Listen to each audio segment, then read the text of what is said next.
Hello, my name is Matthias Cavodi. I'd like to welcome guys to my channel. Today we're going to talk about the first Silver Surfer comic book that I ever got.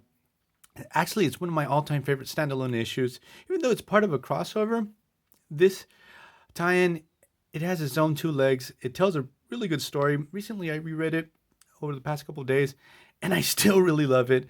We have Silver Surfer fighting against Spider-Man villain Rhino. Rhino obviously doesn't stand a chance. And so I'm going to tell you guys how I discovered the Silver Surfer and show you guys a couple of his old school trading cards that I have within my collection, and then we're going to dive into the story.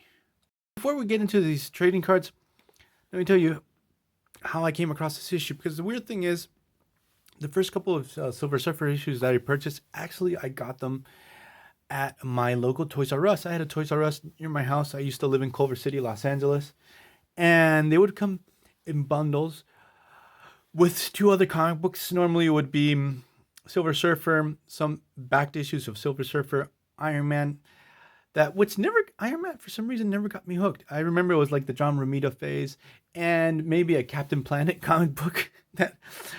Those never stayed. I would trade those away really fast. I was never really into the Captain Planet. And in one of these bundles came this issue. I remember reading it, and I really, really liked it. At the time, I also I was collecting the Infinity Gauntlet crossover, so it was the first time I discovered this whole thing of having tie-ins into a story. So I thought it was pretty cool.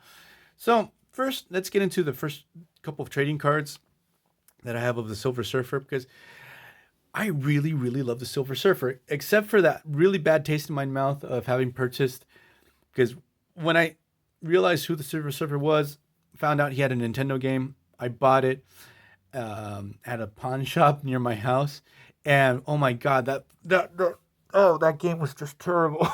It was so frustrating. It was so freaking hard. I rage quit so many times.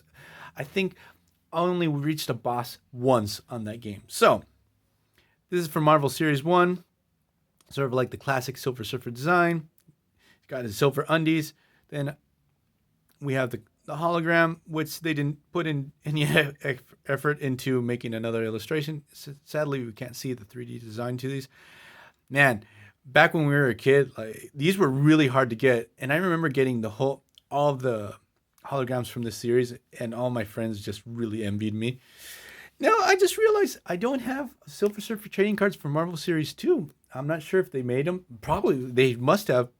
And it's like one of the few cards I'm missing from that collection. This is from Marvel Series 3. Obviously, Silver Surfer's power set, he's insanely powerful. You can see here on his basic stats, like his strength is 7, energy projection is 7, speed 7. Back when I was a kid, I was like obsessed with these stats, because I always wanted to know which character who could beat who and stuff like that. That was actually sort of a big deal for me. Then all these trading card series would have famous battles. Here we have against Thanos.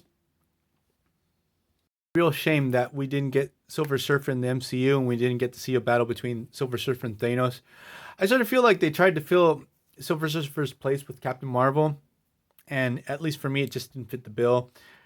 Norm Rad, no one's better. Like Rad.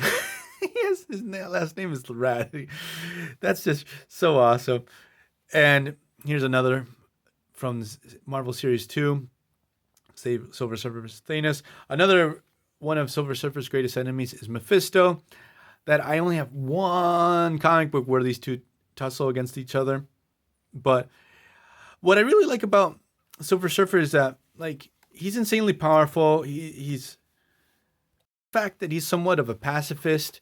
He doesn't really enjoy violence and fighting. He always tries to resolve his conflicts peaceably. In a way, Thanos, prior to the Infinity Gauntlet, takes advantage of this and and totally uses Silver Surfer to his means to reach his goals. We're in the middle of the Infinity Gauntlet. Thanos wiped out half of all life from the universe. The heroes are trying to make a plan to stop Thanos. Silver Surfer needs to take a breath of fresh air. He leaves the Avengers Mansion, goes to Central Park. He really values life, diversity, and stuff like that. And so he goes to Central Park. He sees that there's a bunch of animals running free. He realizes these animals shouldn't be running around. He sees a Siberian tiger taking a walk through the park, and Surfer immediately realizes something's not right. What we discover is rhinos at the local zoo in Central Park, liberating animals. Silver Surfer tells rhinos, "Hey, I don't think this is the best idea. What the hell are you doing? Like, these animals seem to be pretty dangerous." Just tells them, like, go piss off. Look, it's the end of the world. Obviously, Rhino bites off more than he can chew. He has no idea who's the Silver Surfer. Tries to battle him. We get this really awesome battle. Like, Silver Surfer obviously doesn't want to hurt him. He does defend himself. But there's just one moment where Silver Surfer's like, fuck it. I just don't want to deal with this guy anymore. And we get this really epic moment. Rhino tries to charge him, and Silver Surfer just with one hand grabs his horn. He totally owns him.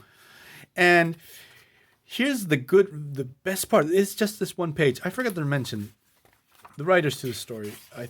Ron Marz and Ron Lim. This type design of Silver Surfer. Sorry, I was totally my mind blocked.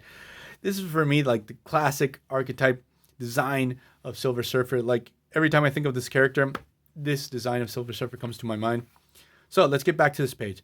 So Silver Surfer totally, obviously, owns Rhino, and Rhino just tells Silver Surfer, and it's very well done. It's like, man, it's the end of the world. I just wanted to give these animals freedom. Before everyone's just wiped out. I just wanted to do something nice to these poor guys that have been enclosed their whole lives. Really touching moment from Rhino, because Rhino is like, he's just a hired, he's not an evil dude. He's just hired muscle for gangsters and stuff like that. A common criminal with a rhino suit. But the thing is, it's sort of touching, and actually, Silver Surfer does understand him. Because what happened is one of the animals he liberated gets shot, and Silver Surfer heals this tiger. They put all the animals back in cages, give them a little bit of love. And so when I sat down to reread this issue, because as I've told you guys in many other videos, like I'm slimming down my collection, especially these standalone issues. Most of them I'm selling them off or trading them off.